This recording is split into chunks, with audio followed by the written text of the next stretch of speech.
السلام علیکم ورحمۃ اللہ وبرکاتہ۔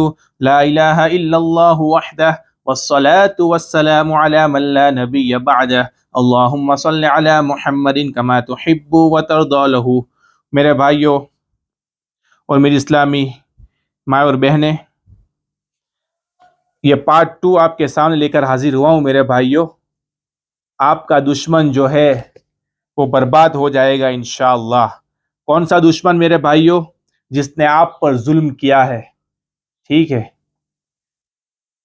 آپ کا مال، آپ کی جائیداد، آپ کی زمین، آپ کا گھر کسی نے ہڑپ لیا ہے، ٹھیک ہے، تو میرے بھائیوں اللہ کو بیچ میں لے آؤ، ٹھیک ہے۔ اگر گندگی کے اندر پتھر مارو گے تو چھینٹے ہم پر اڑیں گے، ٹھیک ہے۔ ہم اس کے ساتھ دنیا میں لڑائی جھگڑا کریں گے تو ہمارے اعمال خراب ہوگے، ہماری دنیا، ہماری قبر آخرت برباد ہوگی، ٹھیک ہے۔ تو ایسے منافقوں کے لیے، ایسے جاہلوں کے لیے یہ قرآنی وظیفہ ہے میرے بھائیوں، انشاءاللہ اللہ کی پکڑ میں آئے گا وہ، ٹھیک ہے۔ تو یہ دوسرا پارٹ ہے میرے بھائیوں۔ اعوذ باللہ من الشیطان الرجیم، بسم اللہ الرحمن الرحیم۔ وَلَا تَحْسَبَنَّ اللَّهَ غَافِلًا عَمَّا يَعْمَلُ الظَّالِمُونَ، یہ 70 مرتبہ پڑھنی ہے، 70 ٹائم، اور اس کے بعد والی آیت کو آپ کو، یعنی یہ آیت کو پورا کرنا ہے، اس کو صرف ایک مرتبہ پڑھنا ہے، یعنی 71 ٹائم یہ پڑھنا ہے، 70 مرتبہ، اور ایک مرتبہ یہ آیت اس کو پورا کرنا ہے۔ انما یؤخرہم لیوم تشخص فیہ الابصار۔ انشاءاللہ میرے بھائیوں عمل کرے، بہت ہی زبردست عمل ہے، اللہ تعالیٰ ہم سب کو عمل کی توفیق عطا فرمائے۔ میرے بھائیوں پہلے پارٹ کے اندر یہاں سے میں نے ختم کیا تھا۔ اللہ فرماتے ہیں وَلَا تَحْسَبَنَّ اللَّهَ غَافِلًا، اللہ غافل نہیں ہے، اما یعمل الظالمون، ان ظالموں کے عملوں سے۔ وہ ظالم کوئی چھوٹا ہے یا کوئی بڑا مگرمچھ ہے، یہاں سے یعنی ختم ہوا تھا، اب یہ پارٹ 2 شروع یہاں سے ہو رہا ہے۔ یا کوئی بھی ہے اللہ کے نزدیک سارے چوٹی سے بھی حقیر ہے، اللہ کے سامنے ان کی کوئی ویلیو نہیں ہے، کوئی طاقت نہیں ہے اللہ کے نزدیک، نہ ہاتھی کی کوئی ویلیو، نہ چوٹی کی کوئی ویلیو۔ ہاں میرے بھائیو، تقوی کی ویلیو ہے اللہ کے نزدیک۔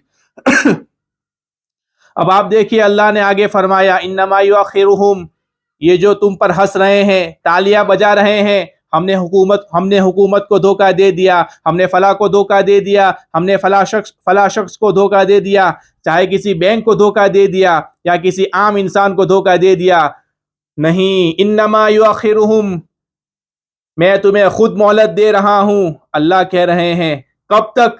لیومن، اس دن تک، تشخص فیہ الابصار، جب تمہاری آنکھیں پتھرا جائے گی۔ جملہ کیا بولا؟ اس دن تک تمہیں مہلت دے رہا ہوں جب تمہاری آنکھیں تشخص فیہ الابصار، تمہاری آنکھیں پتھر ہو جائے گی، پتھرا جائے گی۔ اب جب کوئی بندہ ہیبتناک چیز دیکھتا ہے نا تو اس کی آنکھیں کھلی کی کھلی رہ جاتی ہے، خوف سے ایک دم سکتہ آ جاتا ہے۔ اس کو اللہ یہاں کہہ رہے ہیں تمہیں مرنے سے پہلے اللہ فالج میں مبتلا کرے گا، ایک دم جب وہ ملک الموت کو دیکھے گا تو ویسے ہی موت کے وقت آنکھیں پتھرا جائے گی، یوں پتھر ہو جائے گا۔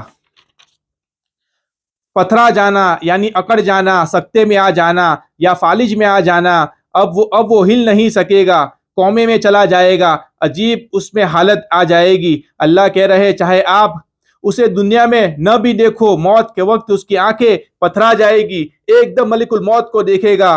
گویا کہ یہ آیت بتا رہی ہے اسے توبہ کی توفیق نہیں ملے گی، کلمہ پڑھنے کی توفیق نہیں ملے گی، یہ تو دنیا میں ہے۔ قرآن کہہ رہا ہے جس کا خلاصہ دوڑیں گے، سر یوں اٹھا کے دوڑیں گے۔ جب بندہ دوڑتا ہے تو سر نیچے کر کے دوڑتا ہے۔ جب آپ ریس میں دیکھیں گے، جب یہ دوڑے گا تو سر اس طرح ہوگا، کیوں اس طرح ہوگا؟ آگے اس کو عذاب نظر آ رہا ہوگا۔ میرے بھائیوں جب کوئی انسان دوڑتا ہے تو نیچے دیکھتا ہے، لیکن وہ آگے دوڑتے ہوئے دیکھے گا، کیونکہ آگے اس کو عذاب نظر آ رہا ہوگا۔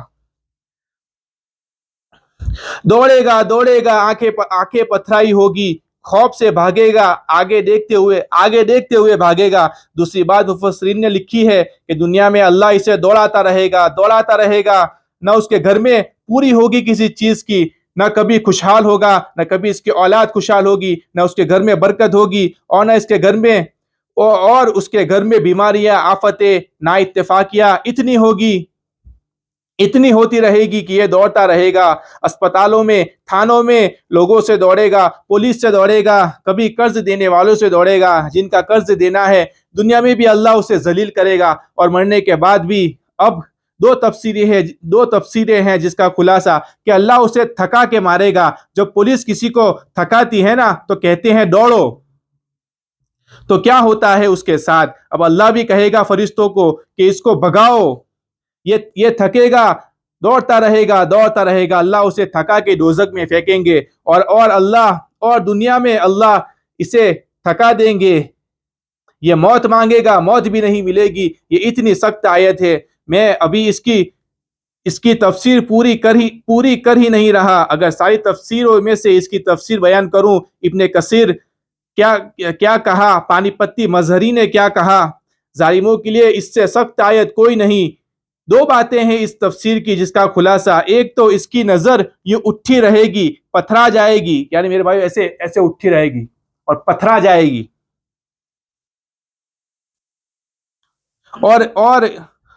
اور ایک کہا اللہ اسے ہدایت دے گا ہی نہیں کہ اسے معافی مانگنے کی توفیق ملے, اپنی غلطیوں سے رجوع کرنے کی توفیق ملے, جن کا لین دین ہے اس سے معافی مانگے. آپ دیکھیں گے بڑے بڑے ظالم ابھی آپ کے سامنے مرے ہیں, پہلے بھی مر چکے ہیں.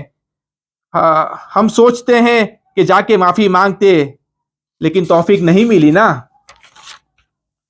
یہ بندہ جس نے کسی کے ساتھ دھوکہ کیا, 1 روپیہ 1 لاکھ روپیہ, کسی کی زمین 1 مرلہ یا ہزاروں مربع زمین یا جویلی لے لی, کسی کی تجارت لے لی, گھر پہ قبضہ کر لیا, یہ بندہ واپس نہیں آئے گا توبہ کے لیے. اللہ اسے ترساتے جائیں گے, اور اللہ چاہتے ہی ہے کہ یہ بغیر توبہ کے مرے. اللہ اسے وہاں پکڑے, اور آگے فرمایا جس کا خلاصہ کہ اس کے دل میں اس کا دل جو ہوگا وہ ہوا ہوگا. عربی میں ہوا کو ہوا کہتے ہیں.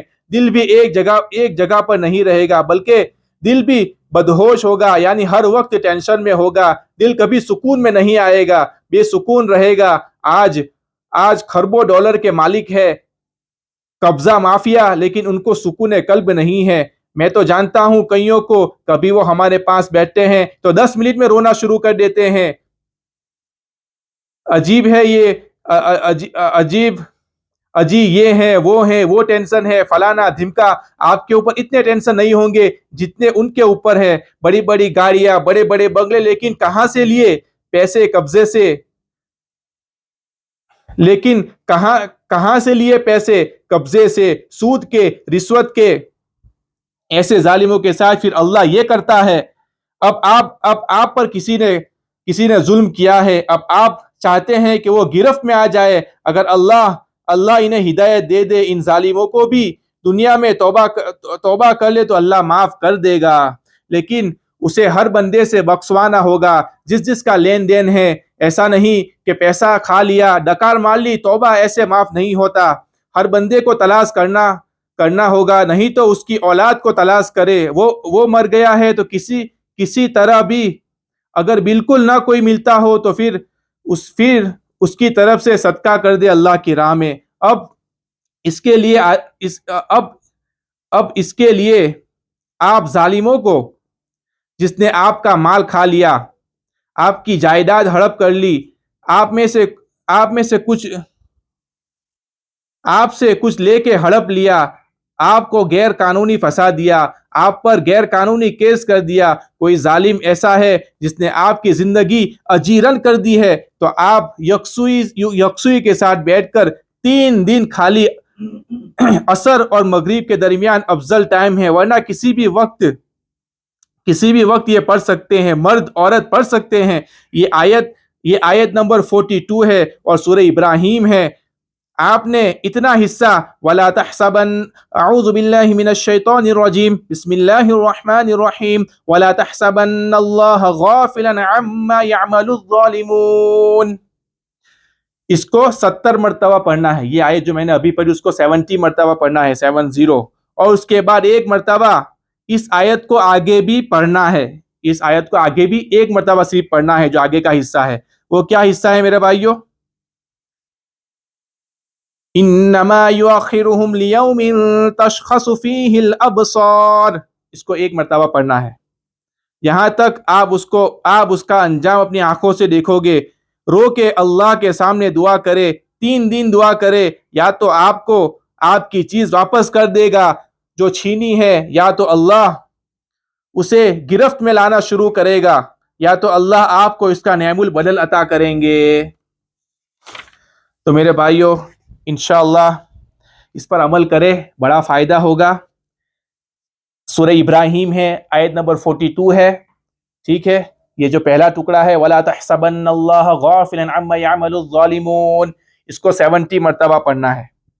اور اس کے بعد جو آیت ہے جو میں نے پڑھی اس کو صرف ایک مرتبہ پڑھنا ہے، اور پھر اللہ سے رو رو کر دعا کرنی ہے انشاءاللہ.